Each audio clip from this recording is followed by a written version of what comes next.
Hello, everybody, and welcome back to On Air for episode 23. I want to give a shout out and a big thank you to the Sam Family Foundation for supporting our programming. On today's episode, we are joined by Francisco, who goes by Barbie Q on stage, as well as Xaime, who goes by Raquel Ita on stage, the beautiful people behind and in front of Drag Queen Storytime, where they share stories and celebrate diversity, acceptance, and solidarity. Thank you so much both for joining us today. I know you've been incredibly busy continuing to do performances this month and all through the COVID quarantine at the public library for family equality. And we are so excited that you could join us today. Snap, snap, yes. You know, I want to start off with asking you, how did Drag Queen Storytime start? Where did the inspiration come from? Well, first of all, thank you for inviting us. We're really excited to be able to share the space with you and with everybody that's watching this, and just to kind of share a little bit more about us and our story and our purpose. And yeah, so thank you. So basically the way that the Drag Queen Storytime happened was that while we do drag as an art form, we are actually educators outside of being drag queens. So we also do like activist work in the community. We participated in some fundraisers. And so we've kind of gotten to know a lot of folks that are part of the community that do amazing work with youth. And so one of our friends, who's a librarian, reached out to us and asked us if we wanted to participate in this event for the Chula Vista Public Library. And so we were like, yes, of course, we need to do this, because it aligns with what the work that we've been doing, which is really to sort of inspire youth, right? And children and families. And also for us as drag queens, we also wanted to do, we wanted to reach out and share our art with families and you know, anybody that doesn't normally go to like a bar, which is where drag queens normally perform, right? So that's a little bit of how that got started. Yeah. I love that so much. I think it's such a powerful way of, you know, sharing diversity. And kids are, you know, I think it is when we become older that we become more jaded, and to really share the beauty of diversity through the program that you're doing is really beautiful. So you answered it a little bit, but I wondered if you could go a little bit more in depth about the importance of reaching the audience that you're reaching with the storytelling, and why it's so important that you are sharing your story with this audience. Yeah, I think it's important, like, to mention that, you know, like Jaime mentioned, that our strengths are connecting, you know, with youth, with children, and, you know, and our other strength is also art, you know, and we see drag as art, and it's our strength, and we see it as something that we want to share and inspire other people to embrace, and to be able to do it, you know, like in an event such as like Drag Queen Storytime, it brings us like the opportunity to change these stereotypes that we have of the LGBT community, of drag, you know, and allow kids to like see us maybe as role models of folk who embrace themselves as being different, just for who they are, you know. And so like embracing these differences and, you know, hopefully empowering youth and children to be themselves. I love that, to be your, yes, to be your true authentic self in all of the shapes and forms that comes in. I think that's such an empowered message to be learning at such a young age. So tell us the importance of your stories within the LGBT community, especially along this cross-cultural, cross-border area in Southern California and Baja California. I think it's really important as well. Mm-hmm. Well, I mean, I think for me, I grew up culturally Catholic, and so it was really hard for me to see, you know, people in the LGBT community, to see them in a positive light, right? As I was being raised, my parents would tell me, you know, these things. these negative views of our LGBT community. And so when I was growing up, I somehow was able to believe in those things until I got older, and I was able to understand those things for myself. And I think it's important to utilize our art to be able to educate, families and especially children that, you can be different and it's beautiful. It's okay to be beautiful. It's okay to be different. And also to kind of teach our community what it means to also be in solidarity with people that are different from you, right? Like what does that look like to be kind to one another despite our differences? And I think that that's what we're trying to do with our art, right? Is to kind of show that the kindness. I wanted to say that it's like also important to like recognize that we're in a border town like San Diego, right? And so also like to dignify the idea of knowing two languages and seeing that as a strength to be able to connect to communities and to be able to make stuff relatable to youth and children.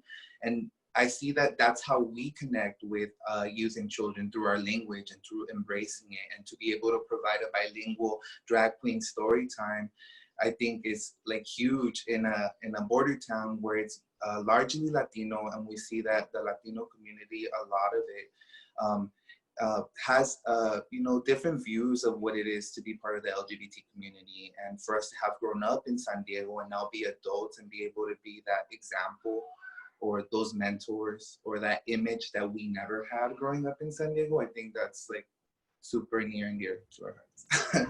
I absolutely love that. I think, our own team at Lux, we have a lot of native Spanish speakers. Our very own Victor Sanchez, who is our director behind the scenes here, making everything happen. He just started a Shout out podcast. to Victor.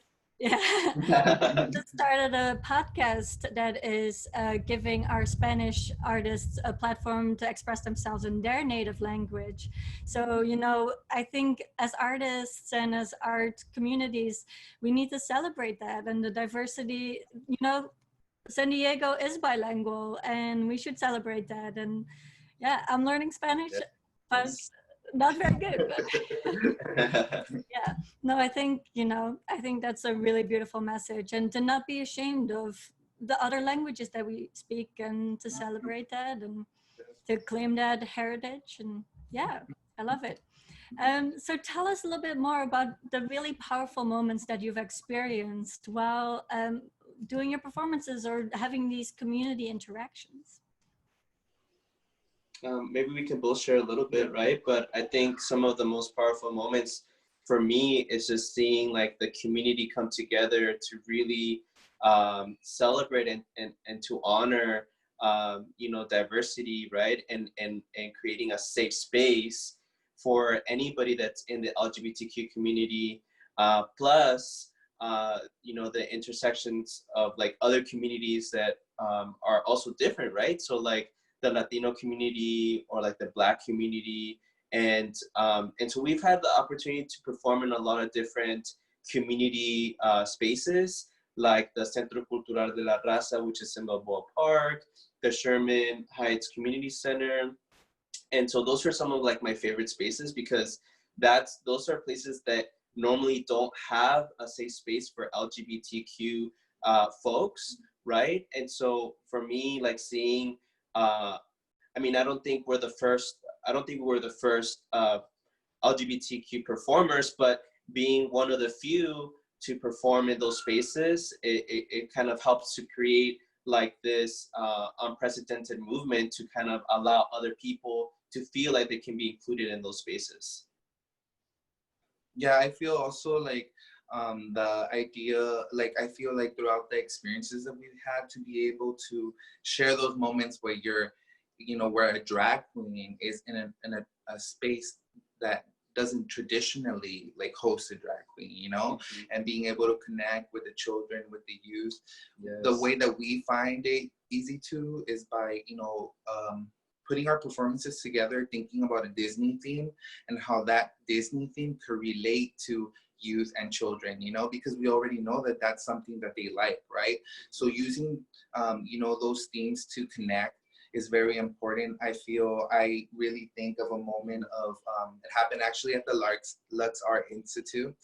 And I was performing Elsa by Frozen, you know, and there was a little kid who was also wearing the Elsa outfit so for me, like, that moment really stays clear in my head, because I would have wished to have wanted like an adult like that, you know, for me to see that and be like, oh, I can also embrace myself the way that I did, and to also see that their parents were there supporting that kid too was like amazing.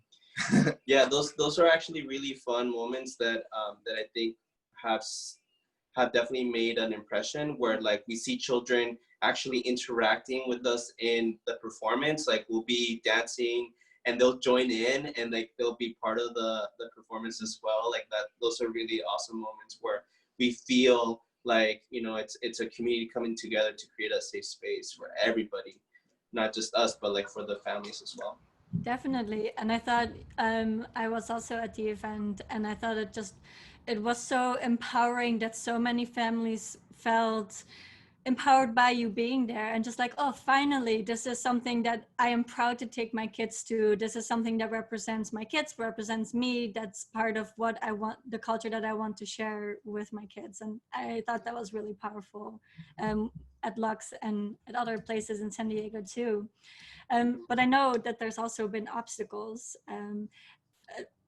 for you to share your stories, and, you know, what are some of the challenges and what helped you to overcome those challenges and ultimately, you know, create this really dynamic community. So obviously one of the biggest sort of backlash experiences that we've had was when we were preparing for the Chula Vista Public Library's Drag Queen Storytime back in September of 2019, so almost a full year from now. And so knowing that there's folks out there that are very intentional about creating this hate, right? And knowing that it's here in our home of San Diego, right? It did make me feel a little bit scared, just knowing that there's folks that are, like, you never know, right? And especially with some of the recent events that have been happening, you know, like hate crimes, it can really go there, right? And I think just also seeing the way that we also saw a lot of folks standing up and speaking in support of the event helped to just make me feel empowered, or help us feel empowered enough to continue on with the event. And yeah, so I think it was really, I think that was like the first ever experience that we had where we actually felt like, yeah, like these people really have like these negative intentions, right? And they're fueled by hate. But I think as drag queens, like we also, you know, we also felt like it was important to still continue to do it, because we felt like we owed it to our community, right? So yeah, I feel like that's the main challenge, right? Like dealing with the idea of people being opposed to drag queens leading a literary event. Clearly, right? Like, and it's like, to me, it's the idea of people not really knowing and being educated on what drag is, right? And, you know, like, we have been doing it for years. We also have been working with youth and children for years. So to be able to combine both of these strengths and, you know, do something that's really comes with planning and with, you know, research and, you know, dedication, like, I think that's what fuels us to like try to continue to do these events, you know, recognizing that, yeah, there may be a position to it, but we also need to recognize that we're in a time where suicide rates have gone up high. And a lot of the times it's LGBT, from the LGBT community. And if we could touch one single person through our art to not have to go and get help maybe, and you know, it's like feel validated. Yeah, feel validated and represented, and feel that it could be okay, you know. You could make it, and, you know, and be reading books and dressing up as a drag queen, you know, to kids, you know. So I just feel like that's more important than the opposition. I think the responsibility is more important. Oh, we can't hear you. I think that's a really beautiful way of phrasing that. You know, hate comes from fear, but you fight fear with love. And by sharing your stories and by showing that there's so much beauty and so much love in what you're doing and so much to give to the community, and everybody, you know, is embracing it. We are so excited that you are sharing your platform with us, and or you know, that you're coming to us and share your message with our community. And I think that's really truly the way that we can celebrate diversity, embrace it, and acceptance and love. And yeah, no, so thank you so much. So you're coming back in 2 weeks. So can you tell us a little bit more about what you would like to do when you come back in 2 weeks, and who should all join us that day? Well, we always say that Drag Queen Storytime is a time full of glitter, glamour, education, and fun. Yeah, right? And it's about embracing your differences, because being different is beautiful. So we're in the plans of coming up with a few performances and a little bit of reading as well. Yeah, and I think also, given the fact that we are in a very challenging time right now in the world, right? We recognize that there's also an uprising to call on justice for the Black community, and recognizing, you know, the call for Black Lives Matter. We also want to take that into account, and we want to make sure that we're also being respectful of this movement that's happening right now, and doing our part to make sure that we're voicing, you know, the need to be anti-racist, right? And what does that look like, especially for like children? How can you like explain those things, right, in a way that makes sense to them? And so we are also trying to be very intentional about the types of books that we choose, so they can reflect the, you know, the diversity and the importance of being in support of one another, or like solidarity, you know. So those are some things that you can expect as well. I loved your explanation of solidarity that you gave in your family equality performance. I think that was a really beautiful explanation for kids to, you know, think about them. So thank you so much. Actually, I have one more question. Can you tell us the stories behind your Barbie Q and Raquel Ita, and how those names came to you? Yeah, I mean, for me, I guess the reason why, I mean, at first my drag name was Raquel, because I was obsessed with the show Friends, and I related to the character Rachel, and so yeah, I think it was Rachel actually. And then obviously, you know, because I speak Spanish, we decided to just kind of go with the Spanish translation for Rachel, which is Raquel.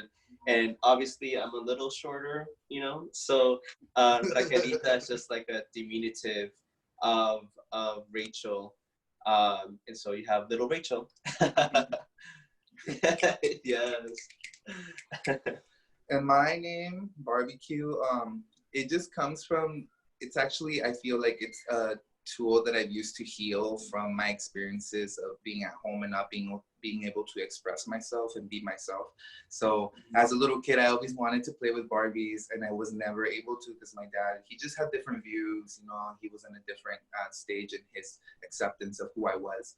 And so he wouldn't let me. And so now that I'm an adult, that I do drag, I feel like every time I dress up as Barbie Q, it's like a different edition and a different addition to my doll collection.